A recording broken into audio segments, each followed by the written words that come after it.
Well, Honeypot Live, I'm not the only fashionable guy here tonight. I'm here with Keith, Brock and the Kings Who Rock. and he is stylishing up with this purple 60s ensemble with a cool top hat. I love that look, man. It's rock and roll, baby. So the Kings of Rock. Tell us a little bit about that group. I actually never heard of Kings of Rock. So the Kings Who Rock, yes, it's Keith Brock and the Kings Who Rock, and it's a collaboration of a lot of different artists from different bands, such as John Popper from Blues Traveler, Spike Edney from King, Walfredo Reyes Jr. from Carlos Santana, and myself. And it's a new project. It's our music's just coming out. Oh, it's cool, man. So how long have you been in the scene? A long time. And isn't it cool that we finally have a heavy metal hall of fame for us metalheads? Well, it should have been going on since the dawn of time, of course, you know? It should have been, but then again, look who runs the Rock and Roll Hall of Fame. Well, you know, so I guess us heavy metal dudes are a little behind the curve. No kidding, man. So when can you remember the first band you ever saw or heard and it made you fall in love with hard rock and heavy metal? For me, it was actually the Scorpions, you know, and I've always dug those dudes, you know. Can you recall like the first album that you got from them that you was like, oh, I gotta listen? Yes, yeah, it was Blackout. Oh, everybody! Oh, that's a classic album. Yeah. For me, it was you're not gonna believe this. The Van Halen Best of Volume 1 was the last one they did with Sammy Hagar, Humans Mean. Yeah. Because I saw the music video for Twister off the Twister DVD. I was like, oh, I've heard these guys. I might as well check them out. And I was still in the rap phase. And I watched it. I was like, and ever since then, been down the rabbit hole. I've never been back. I tried not to watch most videos because I had my own imagination of the songs, you know. So I didn't want to taint that vision with videos and maybe something else, a different interpretation of the music, you know. I can respect that for sure, man. So who are you really looking forward to seeing here tonight? Hey, everybody, you know. You got to dig everyone. And what a class of inductees we have this year, from Eddie Trunk to Sebastian Bach, Tom Morello, and Raquel. Oh, Raquel, yeah, and she's looking beautiful in her pink sequins dress. So, what are you looking forward to for this weekend with NAMM? Because it's now back in January, a month it should be in all the time. So, what are you looking forward to? Yeah, well, as always, you know, it's a great networking opportunity, you know. Seeing people that you haven't seen all year because people are on tours and things, and or in the studio, but you always get to see all the new products and everything that come out, so that's really cool. And just the whole thing.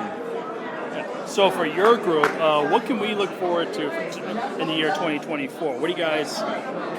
You got a tour already in the works? Tour's not in the works yet, just because we're just now releasing the music, and so the tour will follow, either late in this year, but a lot of new music coming out first. If you can describe it for fans who have not heard of your group, how would you? What song would you say it's based off of? If it's definitely weed infused music. There's elements of reggae, rock and blues all mixed together. And it's a smoky sound. And no, that kind of music does not get the true appreciation that it should. Because it really mellows you out, but it also makes you get into the groove at the same time. We're hoping to help bring the party back, And bringing the party back for rock is absolutely important. Yeah, I mean, I think for a while now we have not. That's been kind of missing, But I mean, it's still there in certain circles and stuff. But it'd be great to see it back full-fledged. Oh, absolutely. All right. Well, hey, one more quick question for you. Now, if you were on a desert island and you're stranded on a desert island, what would be the 5 records that you would have with you so it keeps you from going crazy? Well, let's see. We'd have to bring some Van Halen, you know. That Roth or Hagar? For me, it's definitely Roth. I love Roth, but I'm a Hagar guy. I mean, I don't have anything wrong with Hagar at all, but I don't know. My first introduction, of course, to Van Halen is Roth, and so many classic songs in that era.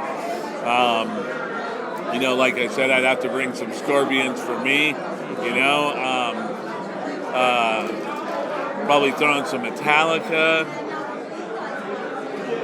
Maybe some Bob Marley. And yeah, for me, yeah. Even though I know that's not heavy metal or rock, it's gotta be in there for me, just because that's where I'm pulling from, you know. And there's nothing wrong with that. I'm starting to get into more Bob Marley myself, especially with the movie coming out. I figured, okay, I want to know a little more about this guy. Right. The guy was the king of love. Oh yeah, and just, you know, and if that's not a party on wheels, you know, Bob Marley, there's nothing, you know. And hey, you can listen. When you got Bob Marley on the desert island, you'd be like, hey, everything's going to be all right. That's right, man. Heck, don't worry about a little thing, because every little thing going to be all right. Classic, all the way through. Yeah. Well, Keith, thank you very much for speaking with Honeypot Live, and we will look forward to your band again. And for those who probably weren't paying attention, can you say what the group's name is called? Yes, it's Keith Brock and the Kings Who Rock. Keith Brock and the Kings of Rock. A great name, if I do say so myself. Keith, thank you very much, and enjoy the rest of NAMM weekend, and especially tonight at the Heavy Metal Hall of Fame. Absolutely, you too. Oh, I'm already starting.